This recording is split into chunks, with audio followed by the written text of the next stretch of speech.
It's dark and something 20 feet away just made a noise. Could be the wind, could be a leopard. You cannot tell. You haven't slept in 3 days. Your brain is coming apart at the seams. You will sleep tonight. And yet, the leopard. How did anyone survive this? How did your ancestors make it through 2 million years of being soft, slow, ground-level prey animals who needed to go unconscious for 7 hours every single night, right in the middle of the hunting window of every major predator on the continent? The answer involves eagle attacks, a stroke of accidental genius, the most horrifying fossil ever found, and the fact that your grandpa's inability to sleep past 4 a.m. may have literally saved our species. And we're going to start 2 million years before your grandpa, in the trees. Here's the version of our ancestors most people have in their heads. Spears, fire, apex predators striding across the savannah. Commanding, powerful, top of the food chain. Here's the actual situation. Leopards, lions, hyenas. And I need to stop here, because the hyena's scavenger reputation is a lie your documentary narrator told you. Spotted hyenas kill more of their own prey than lions do. Lions actually steal from hyenas more often than the other way around. Hyenas are elite hunters who got bad PR. Add cave bears, saber-toothed cats, giant short-faced bears that stood 12 feet tall and could outrun a horse. And we'll get there, because I need you to wait for this one. Eagles. Enormous skull-crushing eagles. Every single one of those animals had the same 2 advantages. They had claws or fangs, and they were awake at night. Cats, hyenas, lions, peak kill success rates between dusk and dawn. Exactly when you need to be unconscious. Humans sleep 7 hours a night. 7 hours of being a stationary, sensory-deprived, paralyzed bag of calories. Just lying there, on the ground. The fact that you exist is a statistical miracle wrapped in a thorny bush. And that thorny bush part is not a metaphor. It's literally part of the solution. But we're getting ahead of ourselves. Let's go back to Australopithecus. 3 to 4 million years ago. These are not yet sleeping on the ground. They're sleeping in trees. And not just hanging on a branch and hoping for the best.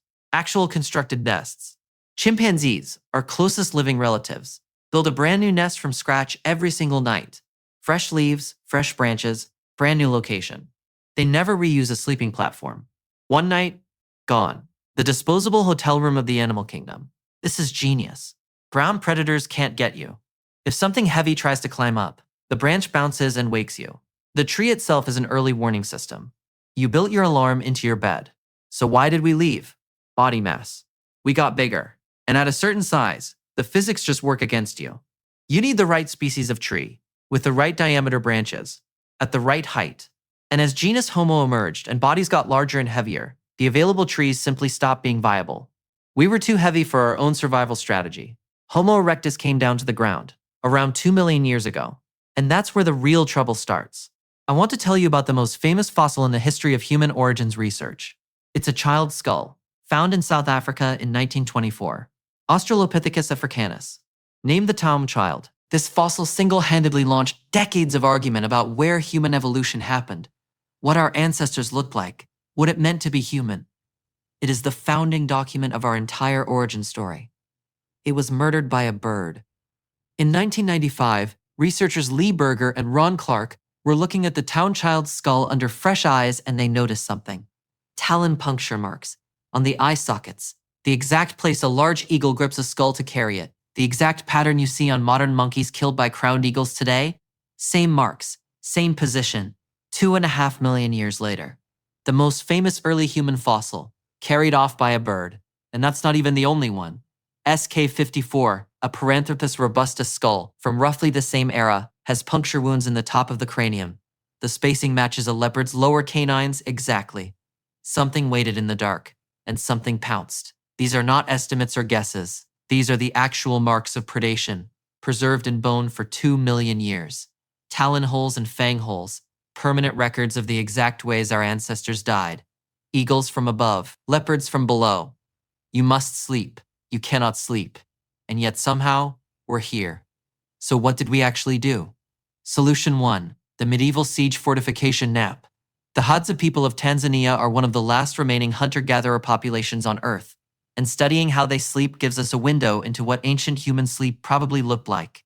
And one of the first things researchers noticed was that the Hadza sleep inside a structure called a boma, a circular enclosure made of thorny acacia brush, a wall of thorns, deliberately constructed around your sleeping area to stop lions, Your ancestors were erecting anti-cavalry fortifications just to take a nap. The engineering solution to how do I sleep safely was build a small castle out of nature's barbed wire every single night. The chimp builds a new nest every night. The early human builds a new fortress. We escalated. Solution 2. Fire. Wonderwork Cave in South Africa, roughly 1 million years ago. Ash deposits, burned bone, charred plant material, the oldest known evidence of controlled fire use. And fire does something almost magical to the predator problem. Large carnivores fear it instinctively. A ring of flames is not just warmth and light, it's an effective perimeter. Light a fire and suddenly the darkness that belongs to the leopard becomes yours. Solution 3. The accidental guardian. The intuitive answer to who was watching while everyone slept is some kind of designated sentinel. Someone drawing the short straw, staying up all night, keeping watch. Makes sense, right? The Hadza don't do that. There is no designated guard, no rotation, no shift schedule. Nobody volunteers, nobody gets assigned. What actually happens is stranger. In 2017, researchers from Duke University spent 20 days studying sleep patterns in a Hadza camp. They found that everyone had a slightly different natural sleep schedule, different ages, different chronotypes, different rhythms. And by pure statistical accident, with no coordination and no planning, someone in the group was awake or lightly dozing for 99.8% of every night. Not because anyone decided to, just because if you get enough people with different sleep patterns together, the math works out that someone is always at least half conscious. The tribe had a night watchman. The tribe just didn't know it. And who was most often awake? Elderly adults, the grandfather who wakes at 4 a.m. and cannot get back to sleep no matter what. Not insomnia, not a dysfunction. The tribe's first responder, involuntary night shift security, the original smoke detector in human form. Solution 4, get a dog. By around 15,000 years ago, dogs were domesticated. We know this because we started burying them alongside humans. Same grave, same ceremony. A dog hears the thing in the dark before you do. A dog wakes up and wakes you up. The answer to how did you not get eaten while sleeping was, for a huge stretch of human prehistory, dog. The original alarm system, with the side benefit of keeping your feet warm. But here's the thing about all 4 of those solutions. The thorns, the fire, the insomniac grandpa, the dog, they're all external, behavioral. Things we built or tamed or stumbled into, and they're all real. But the most important adaptation wasn't something we constructed. It happened to sleep itself. Humans have the shortest sleep duration of any primate, 7 hours average.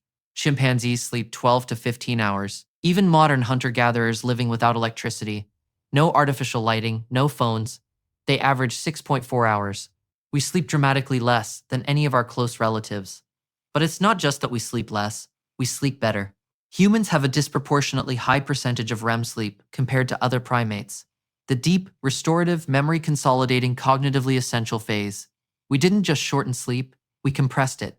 Same program, fewer hours, higher proportion of the parts that actually matter. Scientists call it sleep compression, and the leading theory for why it happened is predation pressure. Every hour unconscious is an hour of vulnerability. Natural selection favored individuals who could get the cognitive restoration they needed in less time. The ones who could sleep 7 hours and function the way others functioned on 12, they survived. The others didn't. And here we are. Your exhaustion is a survival feature. The reason 7 hours doesn't feel like quite enough? Your brain is running ancient optimized survival software written for a world where sleeping longer got you killed. You're not failing at modern life. You're running a miracle of evolutionary compression every single night and being asked to also commute to work. Back to the ground. Dark. 50,000 BC. Something growled 20 feet away. Here's what you actually do. You're inside a circle of thorns. The wall went up before sunset. Fire burning at the center, and the leopard knows what fire means. Your dog is already growling softly, head up, eyes toward the dark. And Grandpa is already awake. He's been awake since the 3rd hour. He's not doing anything in particular. He's just staring into the darkness, because that's his whole thing now. Somewhere in your group of 15, someone is always at least half awake. The leopard is doing the math. A fire, a wall of thorns, a dog, and 20 primates who are never quite fully asleep. That's a lot of effort for one meal. There are easier options. The leopard moves on. Your body begins its compression algorithm. 7 optimized hours between exhaustion and dawn. Somewhere nearby, a chimpanzee is building tonight's nest. Fresh leaves, Perfect construction, never to be used again. Beautiful engineering, works great at 40 kilos. And you're paying $200 a month for a mattress subscription. The Tong child, killed by an eagle, is evidence of something I think we'd rather not admit about ourselves. We were not the apex predators of this story. We were not striding confident across the savannah. We were the prey. Soft, slow, ground-sleeping prey who got creative out of sheer necessity. Thorny fortifications, borrowed fire, statistical luck with insomniacs, domesticated wolves, evolutionary compression surgery on our own sleep cycles. We didn't dominate the night. We survived it. Barely but consistently, and barely but consistently is all evolution needs. The next time you're lying awake at 3 a.m., slightly too hot, slightly too anxious, heart beating just a little too fast, hearing every creak in the house, that's not insomnia. That's the upgrade. The compressed, predation-resistant, high-efficiency sleep system your ancestors spent 2 million years of being terrorized by eagles to build. You're working as intended. Now get some rest.